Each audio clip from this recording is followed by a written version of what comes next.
as a genre has been a very trippy ride over the last several decades, and it's mainly because of several reasons. I mean, a lot of us grew up playing games with tank style controls, or basically using the D-pad to move about in a 3D environment, because 3D gaming was fairly new in the 90s. And so as time has gone on and horror games have become more of a norm, and the shift has gone from cerebral psychological horror to Michael Bay, big budget Hollywood style horror, the genre has shifted. And the major players in it, from Alone in the Dark, Clock Tower, Resident Evil, Silent Hill, they all shifted away from their roots. Well, Silent Hill was kind of going to go back to it with PT, but we all know how that went.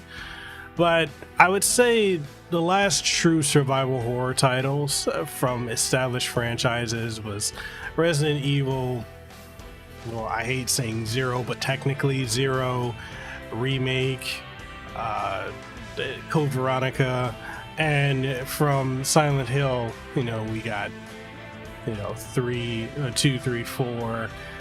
And I guess you could throw Origins in with that. And so from that point on, we've kind of not had the genre in its traditional sense. We've had a lot of indie studios try to dive into this field and try to create their own take on classic survival horror. And some do better than others, but they're always lacking in areas that are important. Until now, there's a title from PQube that is the bastard love child of Silent Hill and Resident Evil, and it's known as Tormented Souls. And that's the game we're going to be talking about today, because this game, it hits every box, it checks every box that you would want in a survival horror title, and it's really fucking good. We're going to talk about it today, so let's go ahead and get into it. This wasn't written with your comfort in mind. Nah. Made my decision, wasn't tough to decide. Nah. Me and my boys, we get it done every time. Gotta earn it, you can't just jump in the line. You'll get rushed to the side. I top my division, I've been building since I started. In the parking lot, I parked it. I came in while picking targets. My career cannot be tarnished. I'm a champion regardless. Celebrate, but this a different kind of lucha party. We are not alike. Before we kick this video off, I want to give a huge shout out to PQube for sending over a review copy of Tormented Souls. I have it for the Nintendo Switch, but this is also available for PC, Xbox One, Series S and X, as well as PlayStation 4 and 5.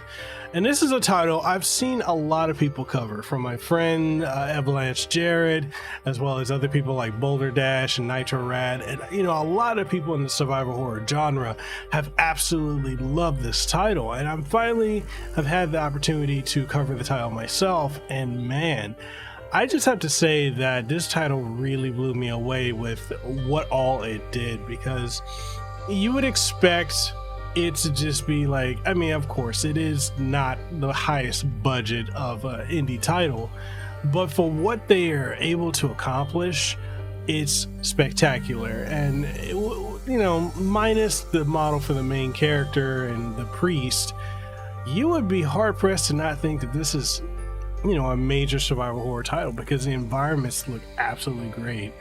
I mean, the voice acting is terrible, but we can dive into all that later. Before we do all that, make sure you sub to the channel, ding the notification bell, that way you stay up to date on all the latest greatest content that comes from this channel. And if you want to support what we do have Patreon as well as channel memberships, so check those out with links down below.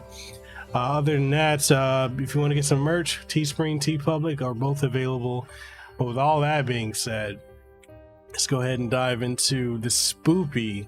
Yes, spooky and poopy. It's gonna make you shit a lot because of how scary some of the jump scares are. Let's go ahead and dive into Tormented Souls. The story of Tormented Souls follows Caroline Walker, who receives a strange letter in the mail that reads, "You think you can abandon us?" That invites her to the mysterious abandoned Wildberger Hospital. Caroline looks at the picture that came with a letter of twin girls that for some reason gave Caroline a severe headache and pain. Caroline decides to investigate the disappearance of the two girls in Winter Lake, and upon getting to Wildberger Hospital, Caroline is knocked out and eventually wakes up in a bathtub completely naked with a tube in her mouth and missing one of her eyes. Who did this to Caroline? What is going on here in Wildberger Hospital? There is a lot of mystery to uncover here. However, will you survive long enough to solve the horrors that have occurred here? The game plays pretty much like an old school survival horror title, so if you like classic Resident Evil or Silent Hill, then you will fall in love with this because tank controls are back, and with that comes puzzles. So before I go forward, I must mention that if you're not a fan of classic survival horror mechanics, then you won't at all enjoy this because it's a love it or hate it type of deal. You'll have your sometimes static camera angles along with the camera angles that follow you and pan from a fixed angle, which does well in making you feel claustrophobic and paranoid because the game will also be adding in the fact that the game is set primarily in the dark. And the darkness can and will harm you, no lie. You've been warned. As Caroline, you will be traversing the hospital and the mansion, all the while solving various puzzles that can honestly be incredibly difficult, yet are fair given that the solution is often right there where you are, and often right there in front of you, so pay attention to everything you see and hear. The puzzles are a good 50-50 split of puzzle solving of both Silent Hill and Resident Evil because it goes between combining certain elements together and slotting them into where they need to go, a la Resident Evil, to being a thinking man's puzzle by requiring you to pay attention to the various notes you come across and examining the items you will pick up, with a solution to the puzzle being right there in front of you or within the room that you are in. The developers truly understand and have implemented what survival horror puzzles should include. The inventory screen should feel familiar to anyone who has played Resident Evil and Silent Hill, as it has a similar layout to it, with you being able to check Caroline's general health status, currently equipped gear and weapons, notes, and more. It also allows you to combine items as well as inspect them, which can lead to you finding clues and more to what it is that you need to do next. I also find that it is best to reload your weapon from the inventory screen versus on the field, as you won't have to sit through the reloading animation. Even though it is pretty slick of a reload animation that makes Caroline feel like a bit of a badass.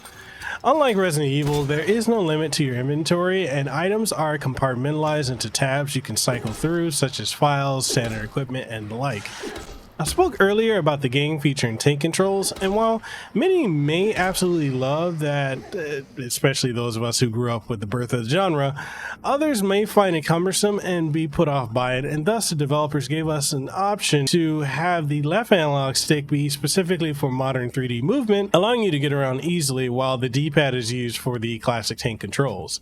The fact that the controls are mapped this way is perfect because it allows the player to not have to pause the game and go to a menu and have to switch the controls based on your preference. Outside of the movement controls, the way you engage in combat is very much a mixture of classic Resident Evil and Silent Hill, with you having your weapon and readying it before either shooting or swinging. You will gain a small selection of guns that allow you to combat the various abominations that you will encounter, along with a crowbar that doubles with allowing you to attack and bash monsters, and also removing boarded up windows and doors, because that's kind of what you would use a crowbar for in real life. So the duality of that item and that, well, rather weapon actually goes a long way. It's actually brilliantly implemented, so I like what they did here. Thankfully, you don't have to worry about the crowbar or any of your weapons or items breaking, as has been a common occurrence in modern gaming.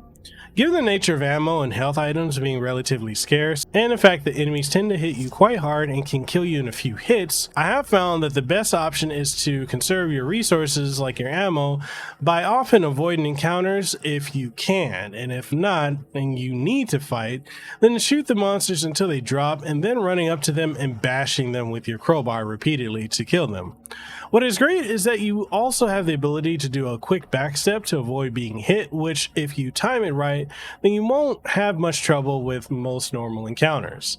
Enemies in the game are varied from torso-only freaks of nature to wheelchair-bound rustic claw abominations to even a stalker-type fat blob that can heavily damage you and more.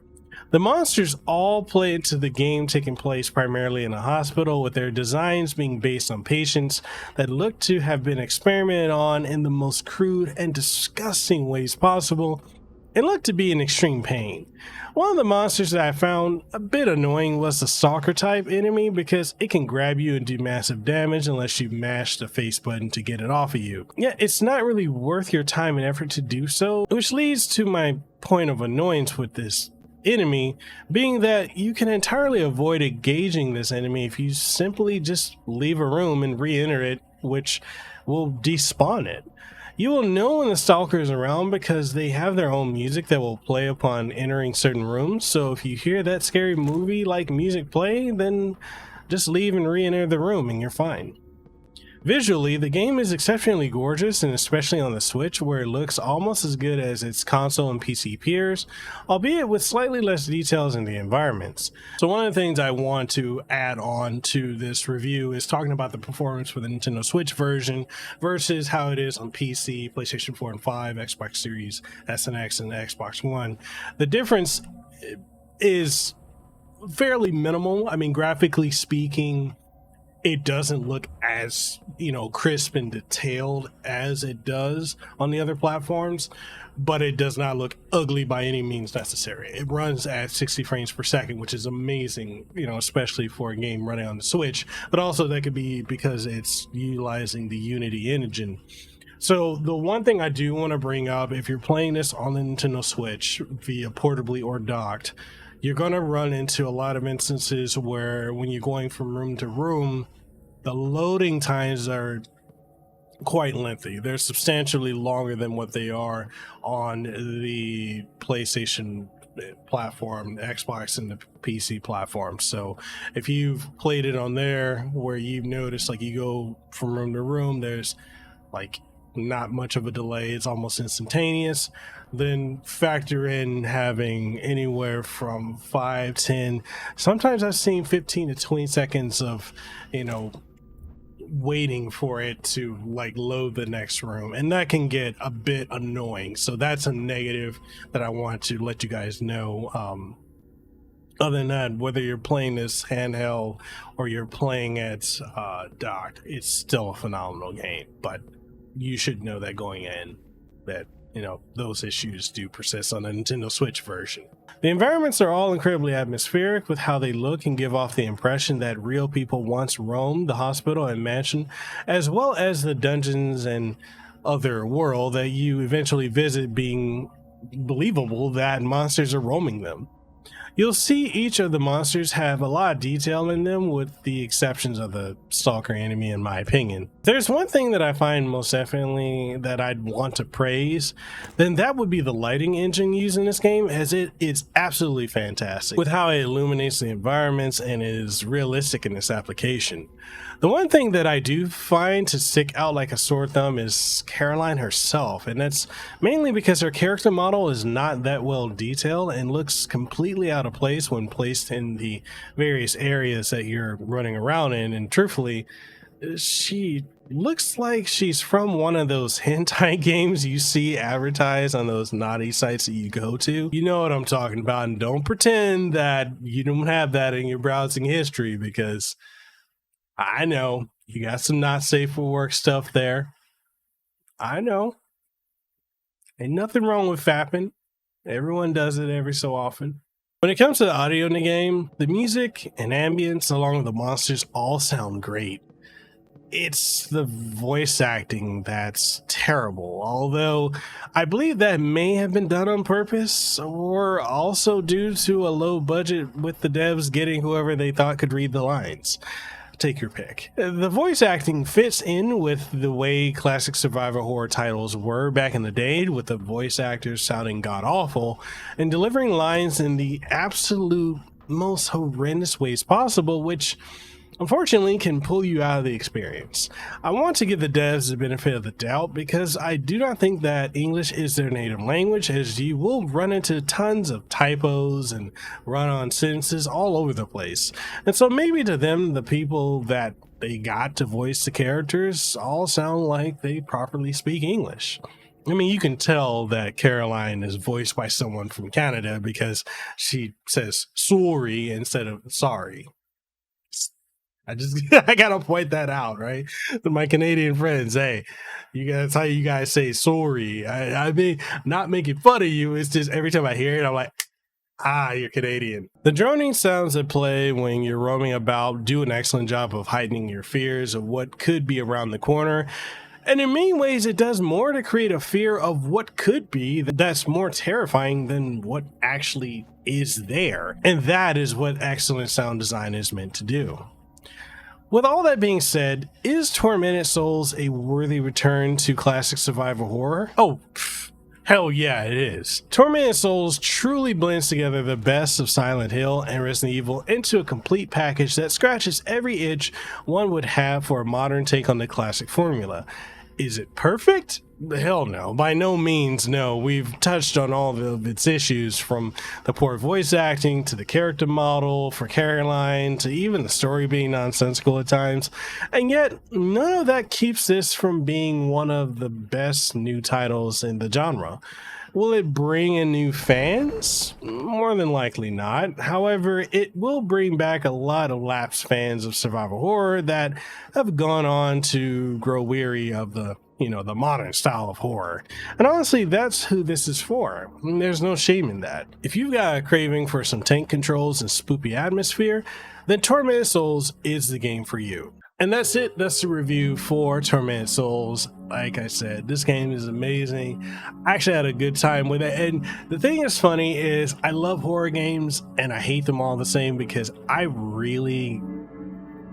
scare easily.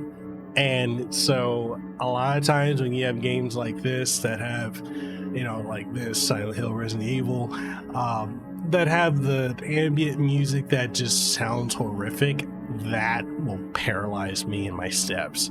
So I just love how this really it perfectly melds together, with the exception of the story. I mean, gameplay wise, it's a good combination of Silent Hill and Resident Evil, but story wise, it's completely Silent Hill. So that's, and it's not good Silent Hill like 1, 2, 3, hell, even 4. It's closer to some of the issues and stupidity you'd see in like Downpour and Origins, in my opinion. Not terrible, but it kind of loses its way along as it goes. So that being said, again, thank you to PQube for the review copy of this game. Had an absolute blast with it. If you enjoyed my review, go check out Avalanche Shared's review, as well as Nitro Rad and Boulder Punch. All phenomenal reviews for this title. And all that being said, if you enjoyed it, why don't you let me know in the comment section below? Or if you hate it, I mean, if you like classic survival horror, you're definitely going to love this title. So whatever your thoughts are, let's go ahead and get the conversation going in the comment section below. If you enjoyed this video, make sure you like the video, sub to the channel if you haven't already, ding the notification bell. And if you want to support what we do, head on over to patreon.com/Mekel Kasanova, as well as channel memberships here on YouTube. And yeah, pick up some merch and swag over on Teespring, TeePublic. All that being said, I'm signing out. Catch you guys on the next one. Stay safe, be blessed, go with aloha, and I'll see you on the next one. Peace. Mahalo for making it to the end of the video. And if you found anything of importance or substance that you gained from watching this, make sure you leave a comment down in the comment section below. If you haven't already, make sure you sub to the channel and ding the notification bell. That way you stay up to date on all the content that you get from my channel, from podcasts, streams, reviews, impressions, reactions, and so much more. If you want to support what we do have channel memberships, we've got Patreon, we've got Subscribe Star, as well as coffee, which I would love to be drinking some coffee right now, which I am. That's some good coffee. But anyway, we got all of that, and we also have merch on Teespring and TeePublic, so make sure you go check that out. And all that being said, I just hope to see you in the next video that I put out. So hey, see you around.